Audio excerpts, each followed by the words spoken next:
Bonjour et bienvenue. Aujourd'hui, on va se transformer en véritable détective scientifique. On va plonger ensemble au cœur d'une étude, une enquête passionnante qui a essayé de résoudre une énigme médicale apparue durant la pandémie de Covid-19. C'est une occasion parfaite pour voir comment la science fonctionne dans la vraie vie. Elle observe un fait, même très rare, elle se pose des questions et puis elle cherche méticuleusement des réponses. Alors c'est parti, mettons nos blouses et nos loupes et commençons cette investigation. Voilà la grande question.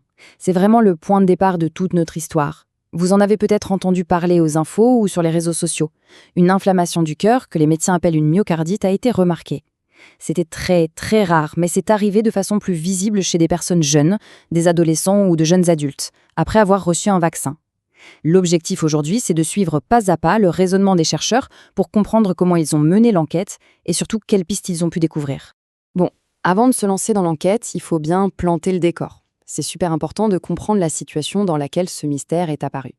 On va donc commencer par parler un peu des vaccins, de cette nouvelle technologie, puis on définira clairement ce qu'est une myocardite. Comme ça, on aura toutes les cartes en main pour comprendre la suite. Il faut vraiment qu'on se souvienne du contexte de l'époque. C'était une course contre la montre mondiale contre un virus qui se propageait partout. Et la science a réussi quelque chose d'extraordinaire. Les vaccins à ARMM, c'est une technologie assez nouvelle et vraiment ingénieuse. Pour faire simple, imaginez que notre système immunitaire est une armée. D'habitude, pour l'entraîner, on lui présente un ennemi affaibli ou un morceau de l'ennemi. Avec l'ARNM, c'est différent. On ne lui donne pas l'ennemi du tout. On lui donne juste le plan de montage, une sorte de recette pour fabriquer une seule petite pièce de l'uniforme de l'ennemi.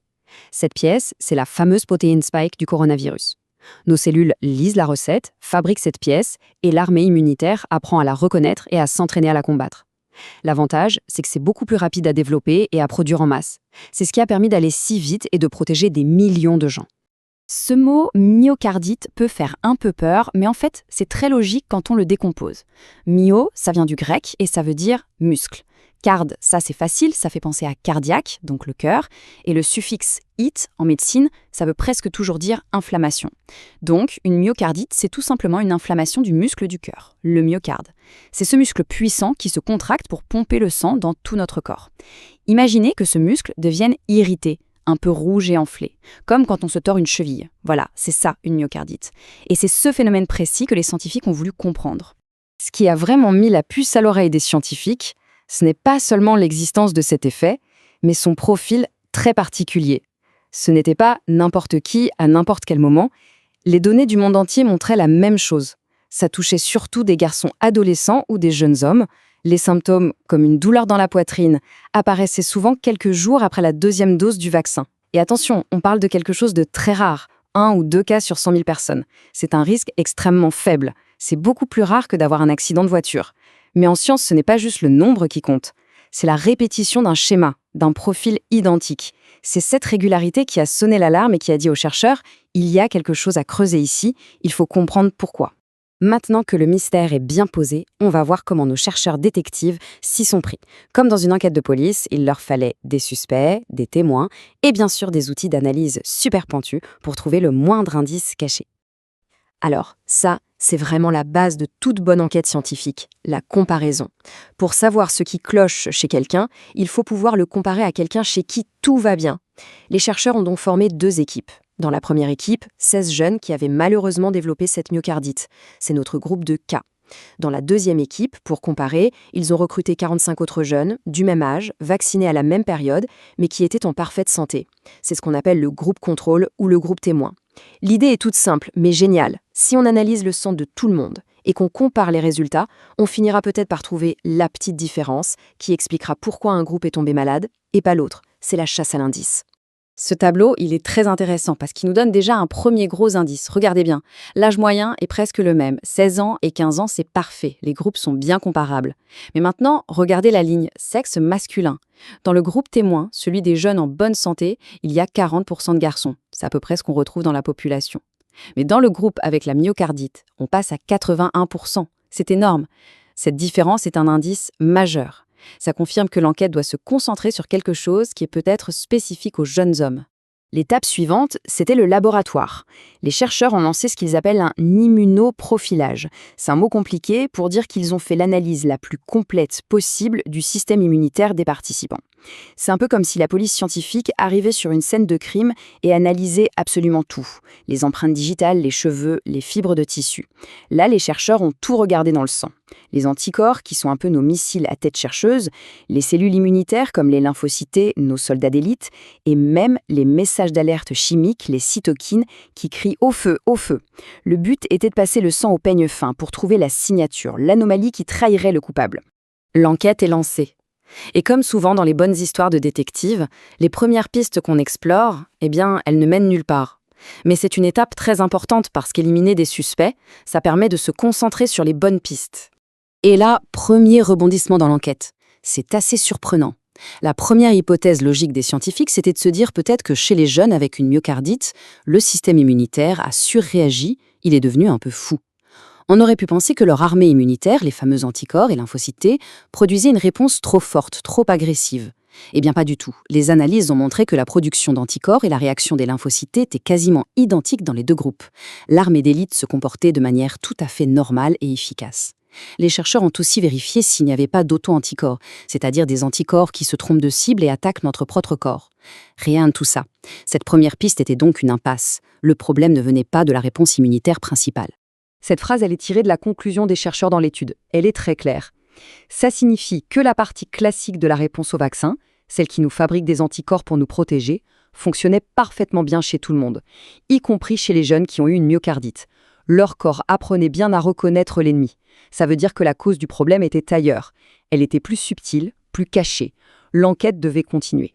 Puisque les suspects les plus évidents, comme une réaction immunitaire trop forte, ont été innocentés, les enquêteurs ont dû creuser plus loin, chercher des indices plus discrets. Et c'est là, en changeant d'approche, qu'ils vont faire la découverte la plus importante de leur étude, le véritable tournant de l'enquête. Avant l'arrivée des troupes d'élite super spécialisées, notre corps a une première ligne de défense. On l'appelle l'immunité innée. On peut l'imaginer comme les gardes postés sur les remparts d'un château. Leur boulot, ce n'est pas d'être super précis, mais de sonner l'alarme très vite dès qu'ils voient quelque chose d'inhabituel. Ils le font en libérant des molécules qui créent de l'inflammation, les fameuses cytokines. C'est le signal pour dire « attention, il se passe quelque chose ».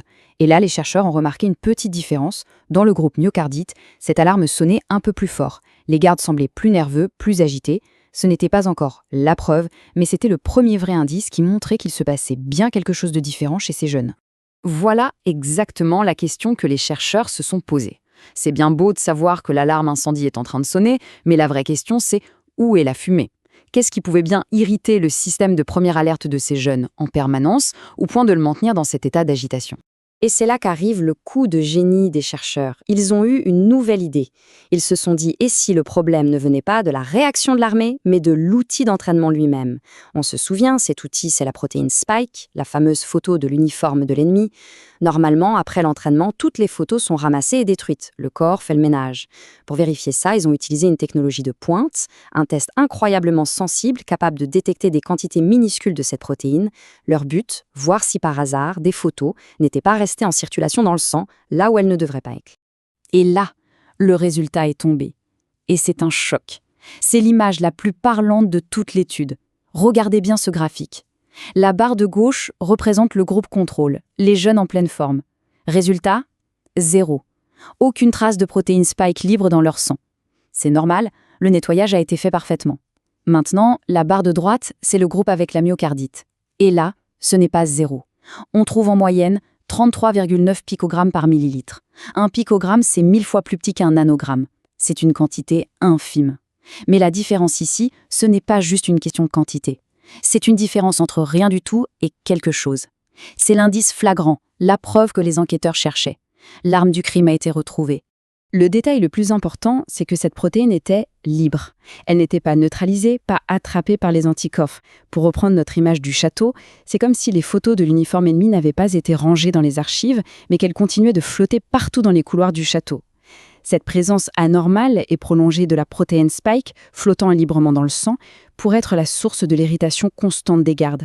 Elle maintiendrait le système immunitaire dans un état d'alerte inutile et cette inflammation chronique pourrait finir par abîmer certains organes sensibles comme le muscle du cœur.